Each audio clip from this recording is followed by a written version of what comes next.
Thanks. Good morning, everybody. How are we today?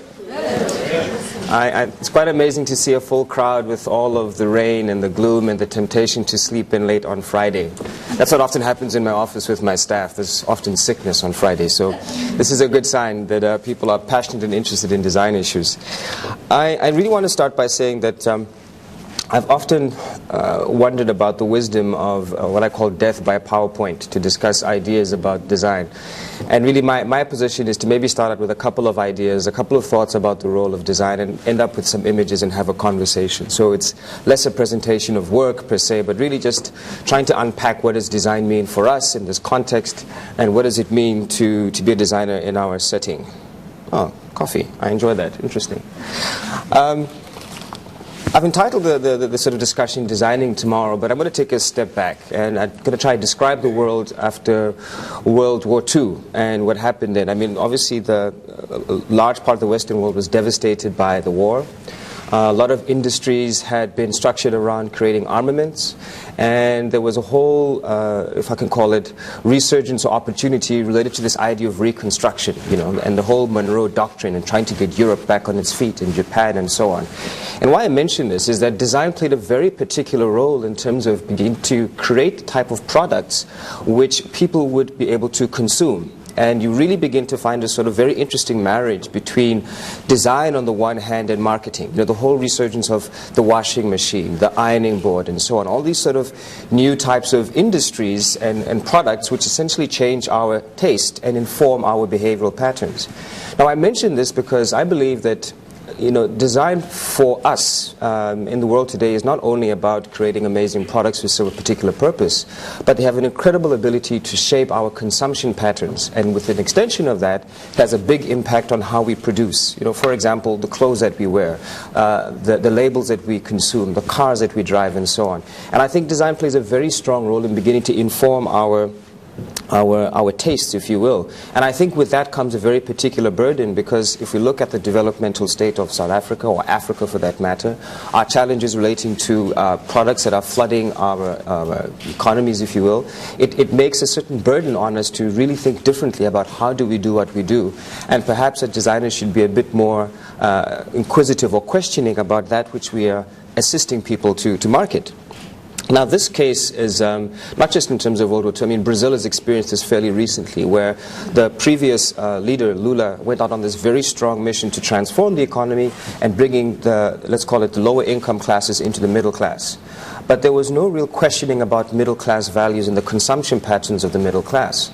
So as much as they were able to create this economy and get a lot of people out of poverty, they then found that the industrial base was quite limited. They found that there was a whole series of sort of shortages of products, and they ended up with other problems relating to sustainability, because there was no questioning about how do you actually change the way that the economy works so it becomes much more resilient and much more stable. And I think it's quite interesting in our own context, where every day we read the papers about our unemployment rates. We read about the fact that we're deindustrializing, to quote Mweletsi Mbeki this morning. We're requiring the need to try and get youth more occupied in the economy. And without a sort of questioning of what is the role of design in that instance, we can very easily create patterns which are very difficult to sustain. So I think this brings us to sort of the broader question about resilience. I mean, sustainability is this big catchword, and I often tell people that the notion of sustainable development is actually an oxymoron in some respects, unless you really begin to challenge how do you create urban resilience. And for me, resilience is about not having these sort of large macro systems, you know, an ESCOM which provides power to the country, but how do you begin to scale it down to the neighborhood scale, to making sure that you have fair trade in terms of your restaurants, your foods, your products, and so on, but being able to create an economy in which design is able to be quite granular and fine-scaled, as opposed to macro-scaled and very vulnerable to outside forces. For example, if there's a recession, what does that mean for our products? If there's a global recession, how does that impact on our economy?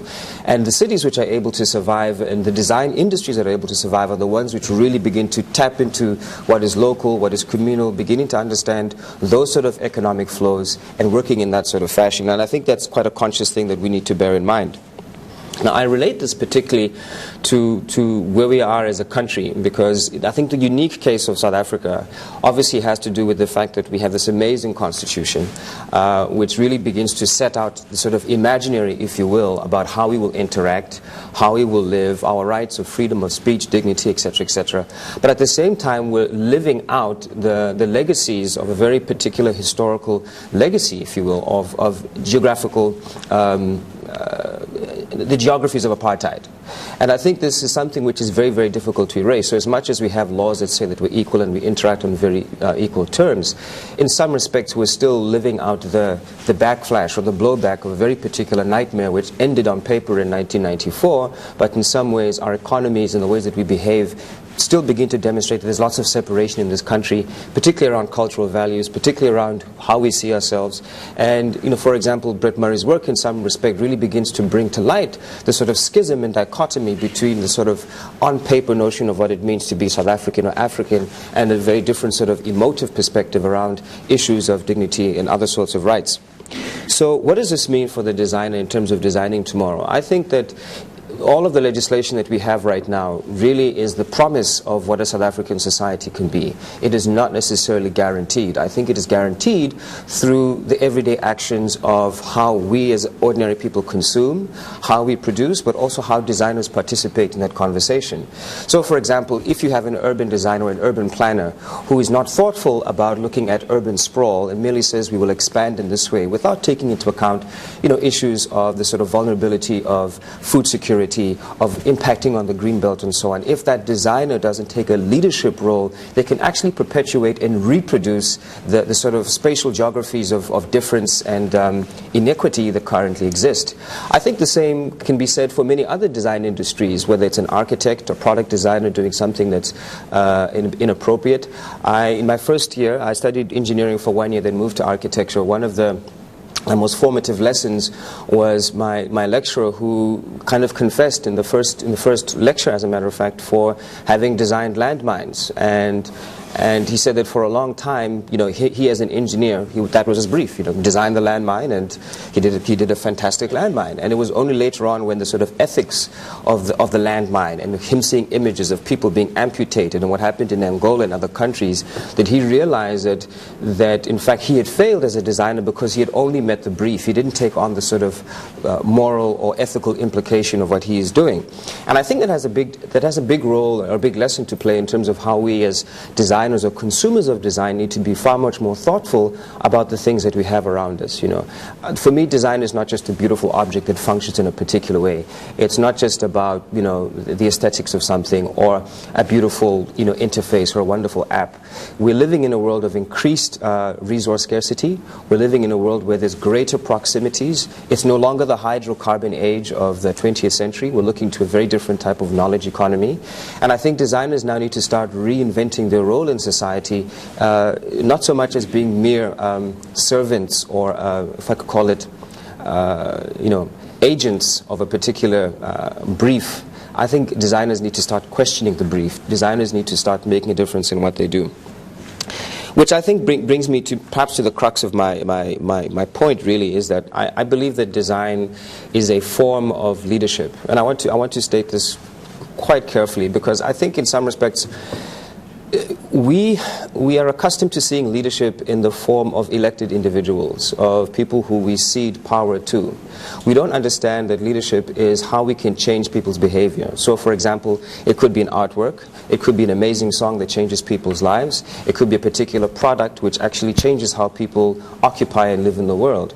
And I think if we begin to see ourselves as playing a much bigger role in terms of leading where this society and country could go, I think it would have a dramatic impact on the state of our democracy.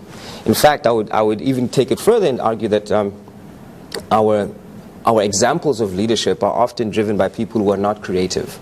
And I think that's a big problem, because I think the creative mind is able to look at challenges from a lateral perspective. It's able to take a different point of view. It's able to shift things.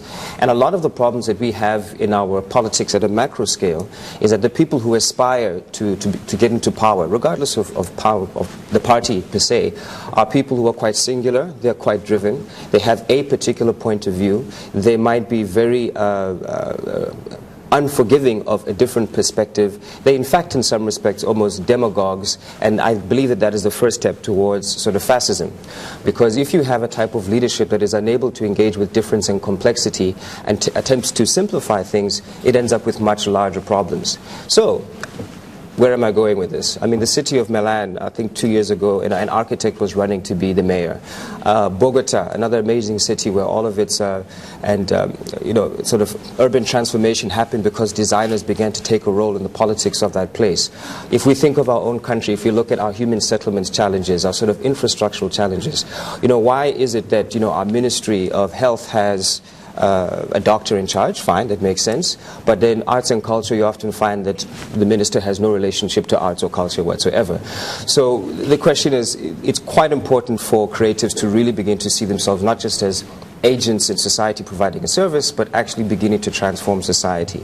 So if we're going to design a better way of living, a way that actually spatializes and makes the promise of the Constitution something that we can experience on an everyday basis, and is not this abstract document that we aspire to but has no relationship to our reality, I think that it's up to designers to bringing that voice, to actually question, what do we mean when we say the right to dignity? What do we mean about freedom of expression? What do we mean? I mean, do those rights exist in the same way if you stay in the township or in Camps Bay? Do those rights, are they experienced equally across this country? And if they're not, surely there's an imperative for us to make a sort of difference. Now, this is not to distract designers from their core skill, which is to design. I'm not saying that. I'm just saying to continue doing what you're doing, but do not only find value in what you do, in the objects, the shapes, and the things that we create, but to understand that we're actually building a very new society. And I think with it, we're informing people's tastes, we're informing consumption patterns, we're informing production patterns, and from that perspective, it means that we can have a role in making this country a better place. And quite frankly, there's too few of us, and we're too dispersed, and we actually need to get together in forums such as these and understand what is the role of a graphic designer in creating a democracy. What is the role of a product designer in creating a democracy? What is the role of an urban planner, the architect, the magazine editor? All of these sorts of actors, if you will, in their own small way, can play a significant role in educating the public, changing consumer patterns, and effectively making a more resilient society. So I could have stood here and talked about beautiful design and interesting products, but I think there's a deeper purpose here. Africa has very particular challenges, South Africa has very particular challenges, and those of us who have the privilege to be educated in design are actually quite rare in relation to the rest of the country. So how do we deploy our skills in a way that brings us satisfaction, but we can also sleep at night that we've made a difference? So that takes me to about 30 minutes. I'm going to quickly flick through some slides and then open it up to a discussion. So this issue of agency, and some of you might have seen this before. I mean, I've presented it in different forums, in different settings. Is about my own personal investment in this notion of trying to assist in the creation of a different society. And what Medila is, it's a museum of design, innovation, leadership, and art, and it deliberately juxtaposes these sort of terminologies together, particularly because I believe that design has an intimate relationship with innovation, hence industry. I believe that designers who see themselves as leaders have the capacity to make a difference in what they do. And I also believe there's an artistic dimension to design, that design is not merely the functionality of how things work, but in fact that design has the potential to speak to our spirit, to lift us, to bring joy. And design is not only about purpose. I think it's quite an important thing for me. And this is just one particular image of what that space would be. And it's really meant to be part exhibition, part education space, but also part provocation. Because the other thing that I think is important is the notion of the pedestal. In other words, do we celebrate our designers and do we know who they are? We consume, but I think if we build up a culture where there's a much stronger sense of this person designed that, a much stronger sense of building up brands, then we won't have people walking around Cape Town or Johannesburg showing all the latest Milan brands, but we want the opposite. We want people in Milan wearing South African brands. And I think we can only do that if we celebrate the designers as much as we celebrate their products. So the notion of the pedestal, and it's not a place which is about market and to say this is where you can buy the person's good. This is about showing the process behind the design, the thinking, the ingenuity, the creativity, and beginning to demonstrate and give a legacy to future generations about what design can do for society. Le Corbusier, the famous architect, is on the money in Switzerland, and that's quite an interesting, sort of political statement that they believe that he was such an important agent in terms of changing society that they actually put him on the money. We look at our money, we have animals, so let's think about that sort of stuff. Now, this diagram over here, and I'll quickly flick through it. I mean, it's about this sort of idea about evolution, but also revolution, and saying that as a country, we still have to evolve. And I'm not saying that we are backward in any sense, but I'm saying that I think that the challenges of our history has an implication for all of society in terms of us reaching our full potential. We're still very much a young democracy. And with 2014 coming up ahead as the World Design Capital, as well as 20 years of democracy, I think it'll be a very poignant time to begin to reflect about what have we achieved since then and what do we have to achieve. And in some instances, one would argue that there have been slippages, that there have been almost stepping backward in some respects, and I think it's quite important for us to have a role in this and not be spectators in how our country evolves. Our city in particular, Cape Town, has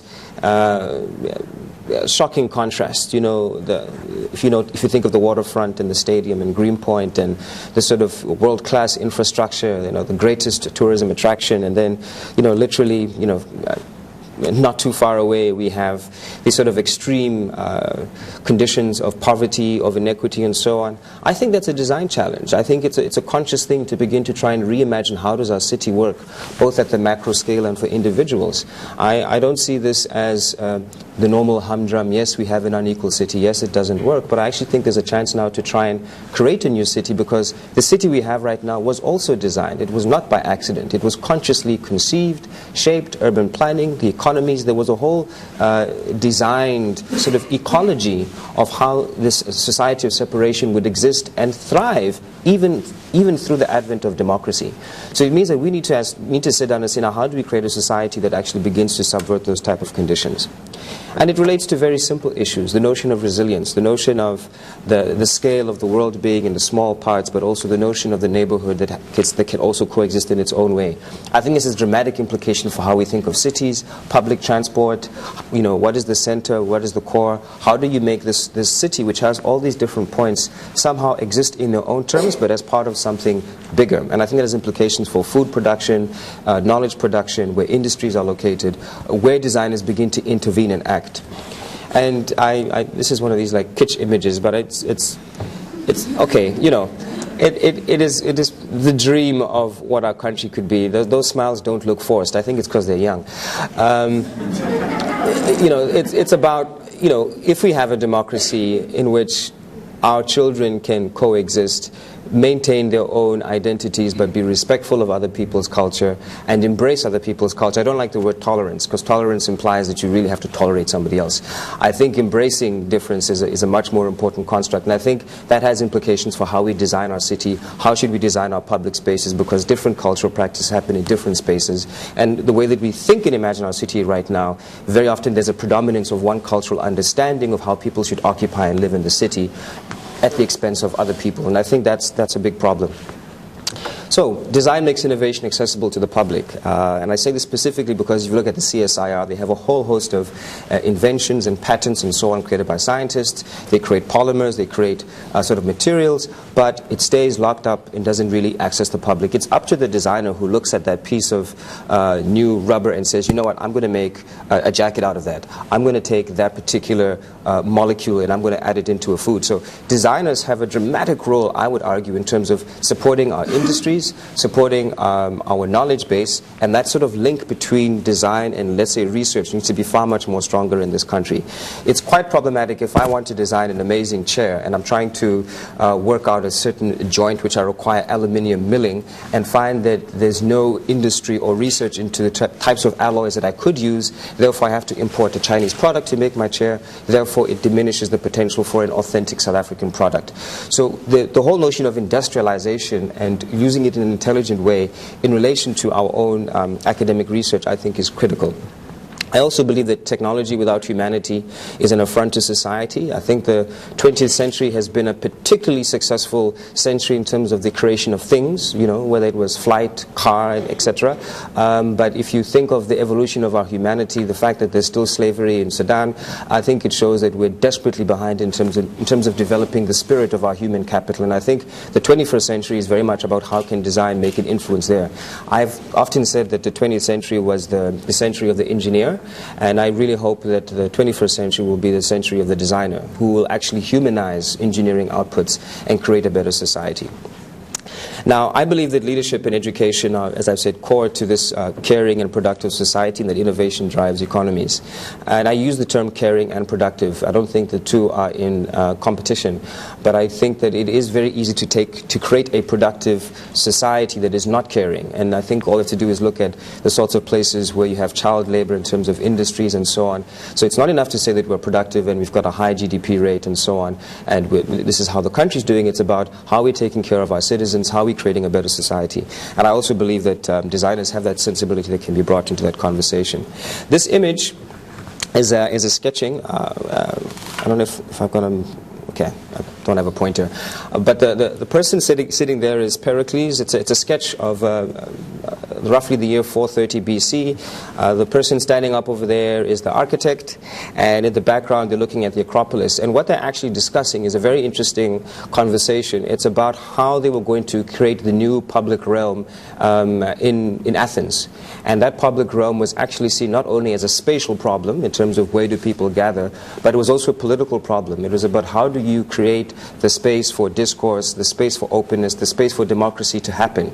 So the agora in Greece and how cities were structured, it was always about creating the public realm in which democracy could manifest itself. And I think that's quite an interesting relationship, because one shows that it's not just about creating buildings, it's about creating an opportunity for discourse and a deliberate intentional opportunity to create that.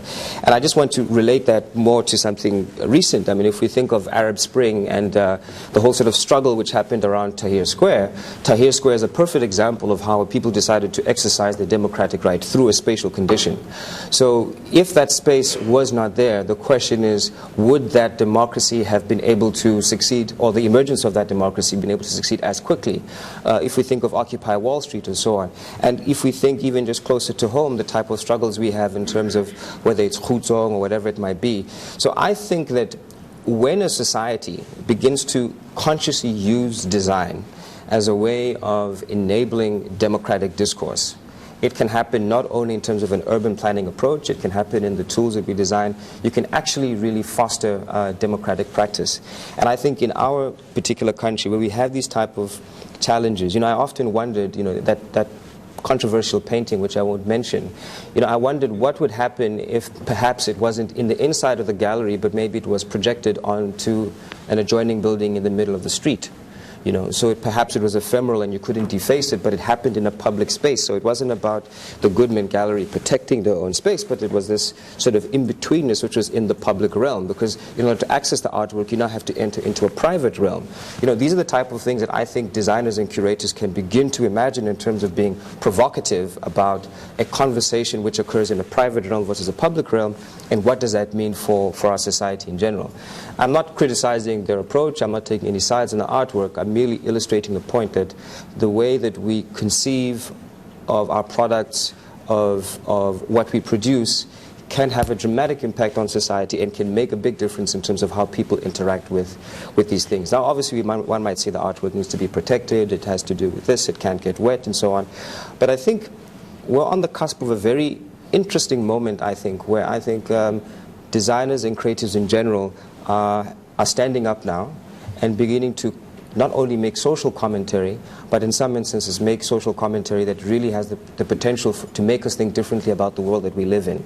It feels like a sort of renaissance, and I just want to encourage all the designers and the creatives out there to take up this challenge, this opportunity, to add value to the world that's around you, to continue to try to make beautiful things that excites people, or beautiful events that brings interesting people together. But we shouldn't do this in a sort of ethical, or if I call it vacuum, which doesn't understand the leadership role that we have the potential to play in the society. And that's really what I wanted to offer to yourselves today. And I didn't want to talk about my own work because I think that's so passé. But it's just about saying, be a part of a community that can make a big difference. And designers should not be in the background while politicians tell us how the country should work. We should say, this is how we want the country to work. Thank you, and I'll take questions.